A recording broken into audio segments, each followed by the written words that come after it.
আসসালামু আলাইকুম এভরিওয়ান। আশা করছি সবাই আলহামদুলিল্লাহ ভালো আছেন। অনেক দিন পর অনেক দিন আগের একটা ব্লগ শেয়ার করছি। তখন খালামণি আম্মু সবাই আমার বাসায় ছিল, এখন সবাই চলে গিয়েছে। যাই হোক, আজকে রান্না হবে হচ্ছে বগুড়ার বিখ্যাত সেই আলু ঘাটি। তো এইখানে যে বগুড়ার যে গোল গোল লাল আলুগুলো পাওয়া যায়, ওই আলুগুলো আম্মু আসার সময় নিয়ে এসেছিল। তো ওই আলুগুলো সিদ্ধ করে নেওয়া হয়েছে। জাস্ট এমনি নর্মাল পানি দিয়ে সিদ্ধ করে নেওয়ার পরে এরকম করে হাত দিয়ে একটুখানি ভেঙে নিতে হবে। খুব একটা বেশি ভেঙে একদম গুঁড়া গুঁড়া করা যাবে না, জাস্ট আমি দেখিয়ে দিচ্ছি, এভাবে করেই ভাঙতে হবে। এরপরে কড়াইতে বেশ অনেকটা বড় একটা হাঁড়ি নিয়েছি, কড়াই না ঠিক, তো এটার মধ্যে বেশ অনেকটা পরিমাণে তেল দিয়ে নিব। যেহেতু আমার পরিমাণে অনেক বেশি, প্রায় 3 কেজি 3.5 কেজি গরুর গোশ রান্না করা হচ্ছে এখানে। আর এখানে দেওয়া হলো পেঁয়াজ কুচি, প্রায় 2 কাপের মতো পেঁয়াজ কুচি, আর কাঁচামরিচ 1 কাপের মতো দিয়ে খুব ভালো করে একটু ভেজে নেবে। দেন তারপরে গরম মশলা আর হচ্ছে তেজপাতা, দারচিনি, এলাচি এগুলাই দেওয়া হলো। একটুখানি আস্ত জিরা দেওয়া হলো।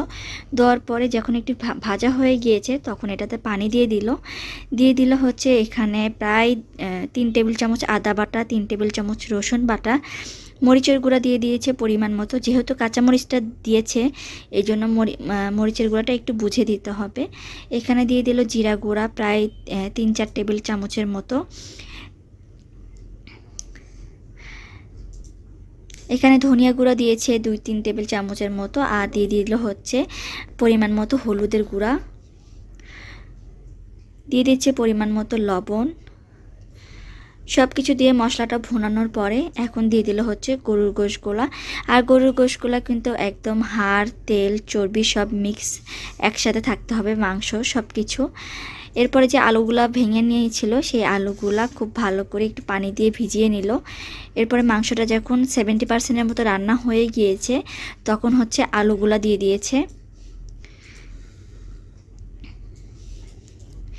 আমি অনেক বছর ধরে অপেক্ষা করতেছিলাম যে আম্মু আসবে আর কুরবানির গোশত দিয়ে এরকম করে আলু ঘাটি খাবো, কিন্তু কোনোভাবেই হয় না। প্রত্যেকবার প্ল্যান করি কিন্তু আর কি রান্না করা হয় না। তো এইবার চিন্তা করেছিলাম যে বেশ অনেকটা পরিমাণে আলু ঘাটি করে রেখে দিব, এটা আমার খেতে খুব ভালো লাগে। তো এই তো আলু আর হচ্ছে মাংসটা একটু পানি দিয়ে কিন্তু বেশ অনেকক্ষণ ধরে কষিয়ে নিচ্ছে। একটু যদি না কষানো হয় তাহলে দেখা যায় আলুর একটা কাঁচা গন্ধ থেকে যায়।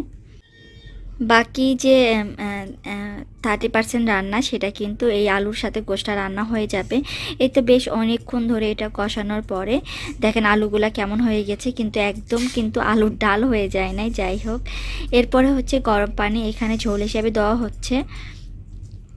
তো যে যেমন ঝোল খাবেন সেই পরিমাণে দিয়ে দিবেন। আজকে আমাদের অনেক গেস্টও আসবে, তো সব মিলে আমাদের খাবার দাবারের অনেক আয়োজন হয়েছে আজকে আলহামদুলিল্লাহ। তো এই তো রান্নাবান্না এত আলুঘাটি করা হয়েছে, এই আলুঘাটি আমি রেখে দিব বক্সে ভরে, পরে খাবো। সব শেষে যেটা করতে হবে, নামানোর আগে অবশ্যই ভাজা জিরার গুঁড়া দিতে হবে, এটাতে খুব সুন্দর একটা স্মেল আসে, খেতেও মজা লাগে।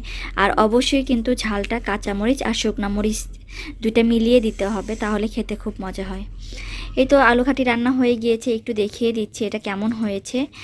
এই তো আলু ঘাটি এখানে ছিল রোস্ট, ছিল চিংড়ি মাছ, ছিল কাবাব, এই সব কিছু দিয়ে ছিল আজকের আমাদের লাঞ্চ। আর এখানে অনেক পরিমাণে পোলাও। যাই হোক, আজকের মতো এই পর্যন্তই। আল্লাহ হাফিজ, আসসালামু আলাইকুম।